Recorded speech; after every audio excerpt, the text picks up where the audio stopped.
Hello everyone, and welcome to this HNS clinical lecture on the topics of otitis and vertigo.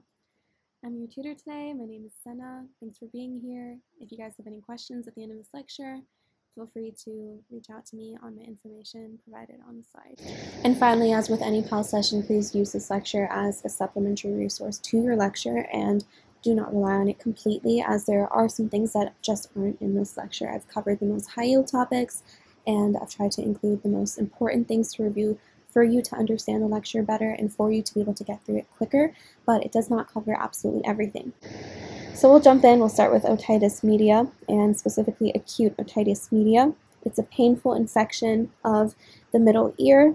Remember, you have your external ear canal, the middle ear, and then the internal ear. So this is dealing with the middle ear right now.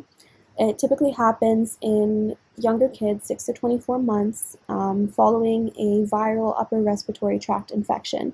So after that viral upper respiratory tract infection, basically a bacterial superinfection occurs, most commonly with the organisms listed on the slides, Streptococcus pneumonia being the most common one of all. And that bacterial superinfection is what causes acute otitis media. So you basically have these symptoms of acute onset otalgia, which is ear pain, mixed with fever, anorexia, and then signs of middle ear inflammation. So the signs of middle ear inflammation will be a bulging tympanic membrane and erythema. Bulging tympanic membrane has been highlighted because it's just a key characteristic finding of acute otitis media, and if you see that in a question, you can quickly jump to presuming that acute otitis media is one of the differentials. So approximately 60 to 80% of children below the age of 3 are going to experience acute otitis media at least once in their life. But over time, the incidence has been declining because of the introduction of different influenza vaccines, pneumococcal vaccines, etc. One last thing to take away is that it has a slightly higher incidence in male children. So some of the risk factors. Now, the reason why we said in the previous slide that the ages 6 to 24 months is most common for acute otitis media is because of the eustachian tube anatomy. So the eustachian tube in infants is shorter, it's narrower, and it's more horizontal, which means that the nasopharyngeal secretions can easily reflux into the eustachian tube, and all children, therefore, are more prone to developing acute otitis media. So as you grow older, past the ages 5 and 7, and in adults, you don't see it as commonly anymore because this one risk factor disappears. Other risk factors include the normal things like low immunity, genetics, positive family history. Going to daycare is definitely one of them. And that's just because you have a higher exposure to other pathogens. And then another one is allergic rhinitis, and this is because of this continuous inflammation and swelling of the nasal passages in your upper respiratory tract, and both of those things can really enlarge your adenoids, and enlarged adenoids can block your eustachian tube, which prevents ear fluids from draining out. And then that accumulation of fluids in the middle ear can cause pressure, it can cause pain, and then it makes you more prone to infections. So some of the investigations that doctors will do for acute otitis media is obviously otoscopy, like we saw in the previous slide. You can see a bulging tympanic membrane and erythema. And if you have an acute otitis media with effusions, we'll get into that later on, but you can also see that from the otoscopy. And it can really help identify that inflammation, fluid buildup, and even possible perforation of your tympanic membrane. Imaging like CT or MRI can help evaluate the extent of the infection and see if it's spread to the brain with meningitis or an abscess, for example. Blood tests will check for inflammation, infection, and other underlying conditions that could also be risk factors. A lumbar puncture may be beneficial if you're suspecting meningitis with the acute otitis media because it can spread to the meninges. Tympanocentesis basically is a procedure in which a small incision is made in your eardrum to drain out fluid from the middle ear. It's not very much a routine procedure, but you can take out that fluid and you can do some culture and sensitivity testing. Tympanometry and audiometry basically are two things that help establish the presence of middle ear fluids, but they're not necessarily diagnostic of acute otitis media. And then moving on to complications. Acute otitis media can spread to nearby areas, most commonly the bone just behind your ear, so acute mastoiditis at the mastoid bone, and so that would present with fever, headache, and then obviously a swelling behind the ear, so this is probably the most common complication of acute otitis media. And then you have other complications. You have labyrinthitis, which is an inner ear infection, and then that can lead to even more complications like conductive hearing loss, balance issues, because now we're not just involving an infection in the middle ear, we're going down to the inner ear, which is responsible for those things like hearing and balance. Facial nerve palsy, it's a rare one. It's not truly understood why. Tympanic membrane perforation, because of the buildup of pressure in the middle ear, it can cause your eardrum to rupture, and the patient would present with painful hearing loss and an increased risk of infection. And then, like I said before in the previous slide, meningitis and a cerebral abscess. These things have a higher mortality and a higher morbidity, and it happens when the infection from the middle ear spreads from the ear to the meninges directly or through a hematogenous route. And then that can even advance to a cerebral abscess. And then the treatment at this point is immediate surgical drainage and mastoidectomy, often to remove the source of infection if acute mastoiditis was a precursor. So now for the treatment, if it is mild and unilateral, more often than not, acute otitis media can resolve on its own. But the moment you have both ears involved, antibiotics. The moment it becomes more moderate to severe, antibiotics. If the child is younger than 6 months, antibiotics.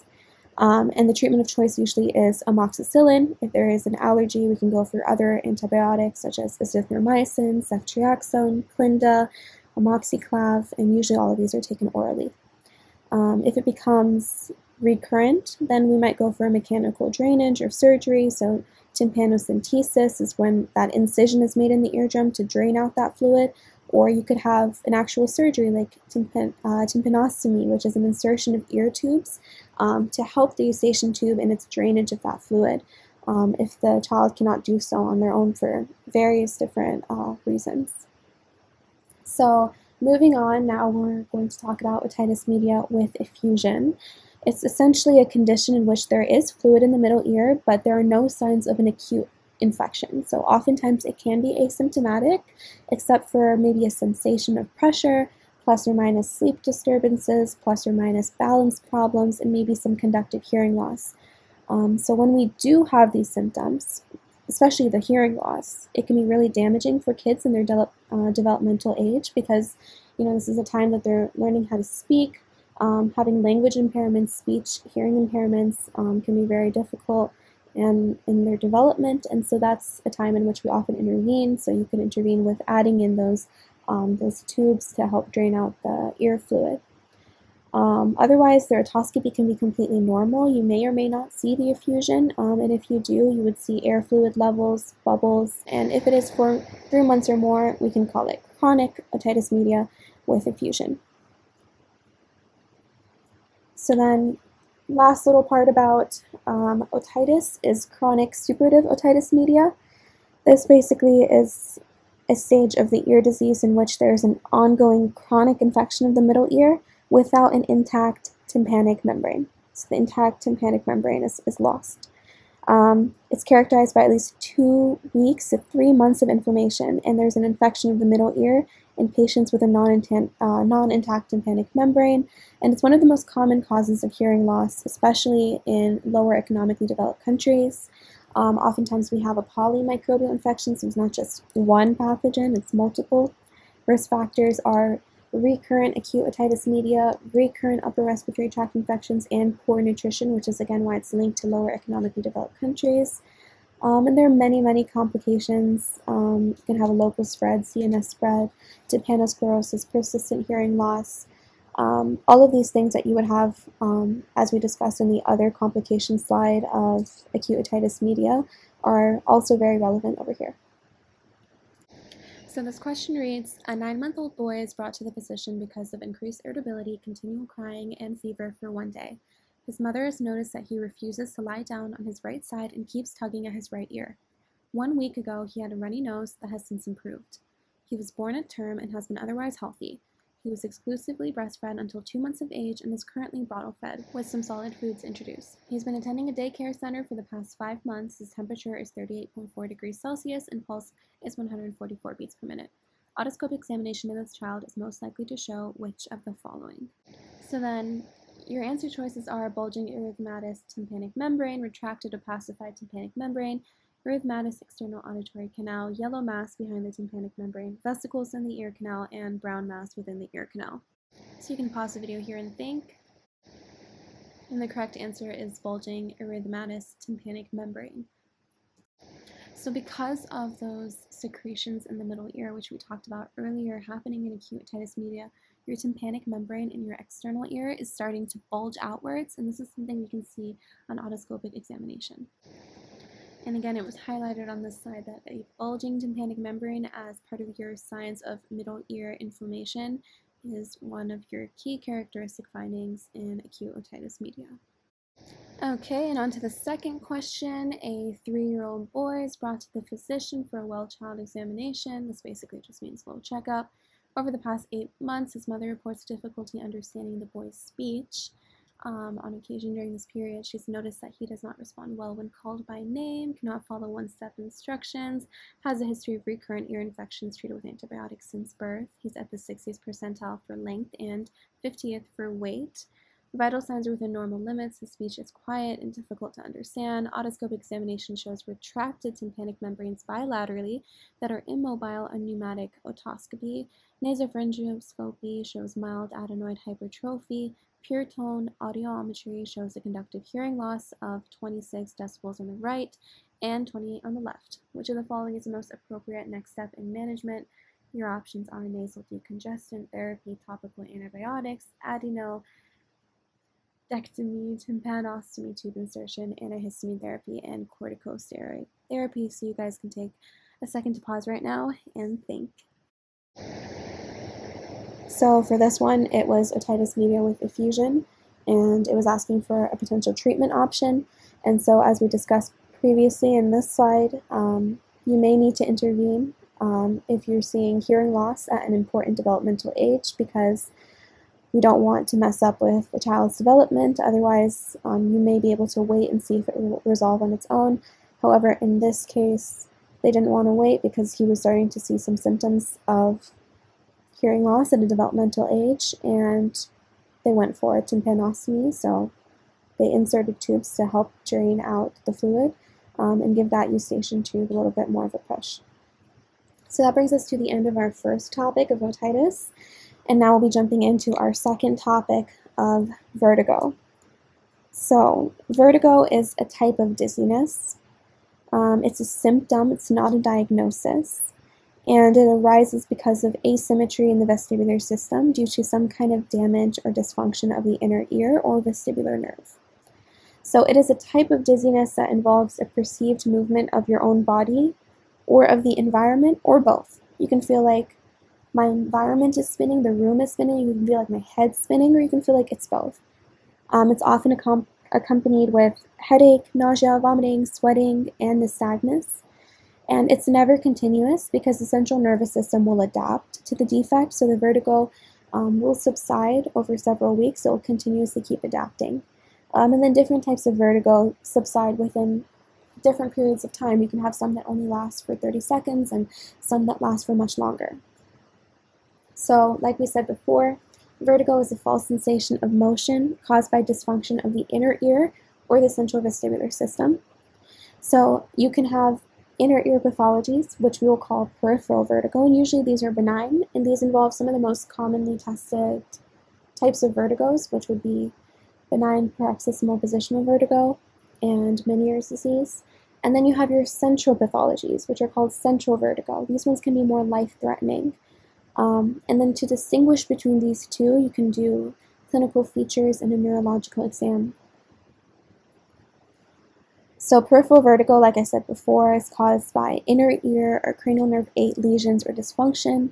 Benign paroxysmal positional vertigo, vestibular neuritis or labyrinthitis, Meniere's disease, all of these things are differentials. These are different types of peripheral vertigo.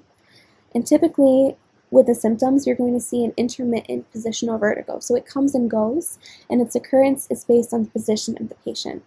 And the vertigo can stop altogether with visual fixation, and nystagmus is usually unidirectional horizontal, and it's also often associated with hearing loss and tinnitus. Whereas in central vertigo, which is caused by the central vestibular system lesion or dysfunction, in which you have things like ischemia, stroke, tumors, demyelination, such as in multiple sclerosis disease. Typically, you'll see non-positional vertigo. So in peripheral, you see positional vertigo, so the patient is experiencing symptoms of vertigo that are coming and going with their position. And in central vertigo, it's more of a persistent one. It's not really related to the position of the patient's head or body. And it persists even with visual fixation, whereas peripheral vertigo will not. And then there are multiple types of nystagmus. You're going to see a greater variety of types of nystagmus in central vertigo. You see horizontal, torsional, vertical, and etc. And it's not often associated with hearing loss and tinnitus like peripheral vertigo is, but you would see it be more associated with focal neurological deficits. You may see facial droop, dysarthria, things like that.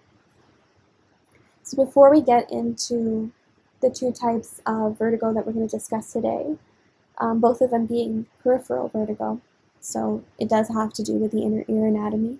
We're going to just make sure that we understand this. So this is your outer ear, we have our middle ear right here, and now the inner ear, which is most relevant to us today. It's a three-part structure, and it's the innermost part of your hearing system. Your inner ear basically has two responsibilities. One, making it possible for you to hear, and two, making sure that you keep your balance. So your inner ear has three main parts while it fulfills these two responsibilities.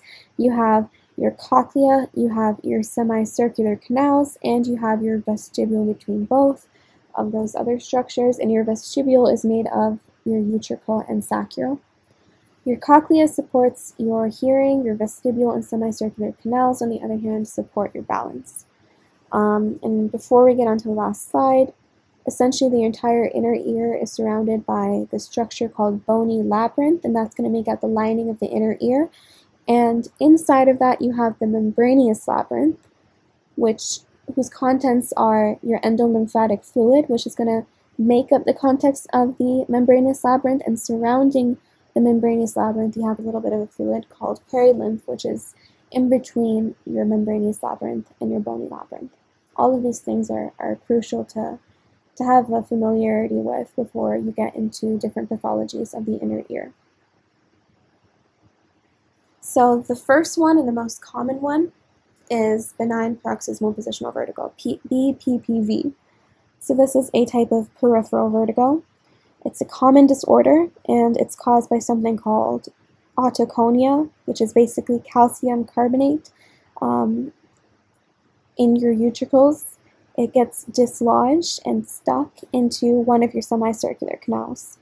So original place is to be in the utricle, these calcium carbonate crystals, and then once they get dislodged into one of your semicircular canals, you essentially start having these symptoms of BPPV, which is brief dizziness when turning your head around.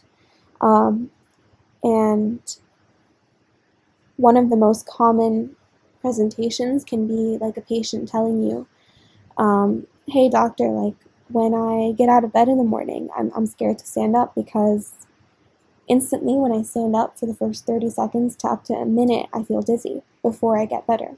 So that can be one of your indicators for someone with BPPV. So it is a brief level of dizziness. And so, hearing something like that would help support the diagnosis. And when diagnosing these patients, there's actually a really important test we do, which is called the Hallpike test. But before we jump into that, just to clarify, most commonly the posterior semicircular canal is involved in BPPV. And as you may know, you have your endolymphatic fluid flowing around here. So you can imagine if a random bundle of rocks comes in, it's going to disrupt it. So rightfully so, the patient experiences vertigo. And what kind of vertigo is it? Since it's affecting your inner ear, again, we classify this as peripheral vertigo. Just want to make sure that's clear before we get on to the next slide, because I think I forgot to say that. And again, repeated brief episodes of vertigo that are predictably provoked. Again, that's why the patient may be scared to do a certain movement or a certain head turn, because they're like, I know that if I do this, I'm going to experience dizziness, and I don't want to. So that's another indicator in a history, a patient's history, or a clinical question that can indicate this disease. So Hallpike is the gold standard test for benign paroxysmal positional vertigo. In the Dix-Hallpike test for ruling out BPPV, you see nystagmus and vertigo that is elicited when we provoke the maneuver explained above. But essentially, you ask your patient, okay, sit upright on this bed and keep your eyes open, then rotate your head 45 degrees to one side. Then while their neck is rotated, you as a physician quickly lay them down supine with their necks still turned to that side. And you keep them there for 20 to 30 seconds. And while you're holding them down, you examine their eyes for nystagmus and you ask the patient if they're experiencing symptoms of vertigo. And then you bring them back slowly after 20 to 30 seconds, back to reposition them, sitting erect on the bed again, and you observe for any reversal of the nystagmus. If it's negative on one side, you try it again on the other side. And this test is usually quite sensitive for especially BPPV that is located in the posterior semicircular canal. So it has a pretty high sensitivity and specificity for BPPV. And it is only a test, it is not a cure. If you want to manually... So the Dix-Hallpike maneuver is a diagnostic maneuver, whereas the Epley maneuver is a curative one. So it is a simple and non-invasive, very easy approach that patients can also do at home to relieve themselves of the symptoms of BPPV. So the maneuver involves a series of head movements that help relocate those calcium carbonate crystals from your utricle and back to the semicircular canals where they belong. It's about 80% effective in posterior semicircular canal BPPV. And another name for it is canalith repositioning procedure, just because you're trying to reposition those calcium carbonate crystals back into the semicircular canals. So there's just like a number of different head movements. You're turning it right, you're turning it left, 45 degrees. Usually you do it on the edge of a bed, and the hope is that you can manually kind of encourage those crystals to get back to your semicircular canals. So here's some questions related to BPPV. I'm going to let you guys read it, and in just a second I'm going to jump to the answer. So the answer was nystagmus. Explanation is on the side.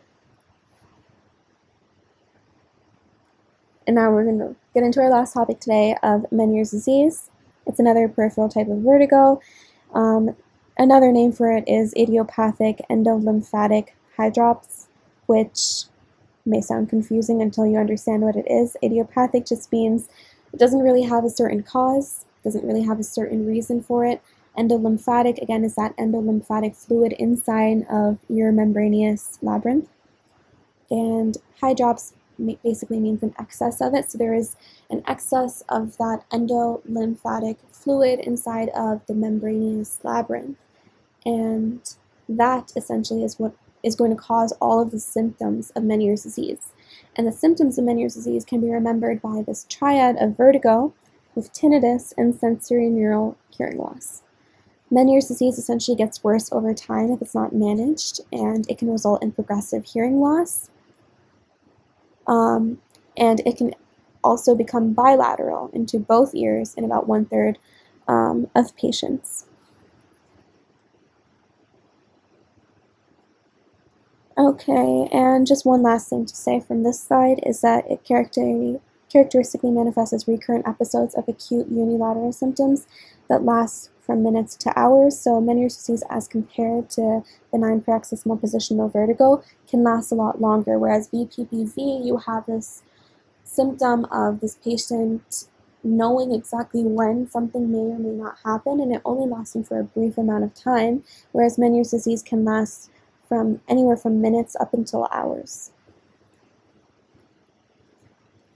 So here is one of our last slides. So it's just a question about what we just talked about. And I'll jump on to the answer, which is endolymphatic hydrops, which basically is that accumulation of endolymphatic fluid in the membranous labyrinth, the underlying, unexplained otherwise, idiopathic mechanism of Meniere's disease. And then you see that triad of vertigo, tinnitus, and sensorineural hearing loss. And then you have some other possible symptoms like ear fullness and nystagmus. And essentially, it does not get better unless you treat it. So we do need to treat these patients. You do need to intervene because it gets worse with every episode. And with every episode, you can have progressive hearing loss. So that is it for this lecture on otitis and vertigo. If you guys have any questions, you can always email or text me right over here. I'm always on my phone, unfortunately, so I'll probably answer. And with that being said, thank you guys for being the audience of my last PAL session of this year. Hopefully I'll see you guys next year or some CVP, but until then, thank you, goodbye, and good luck.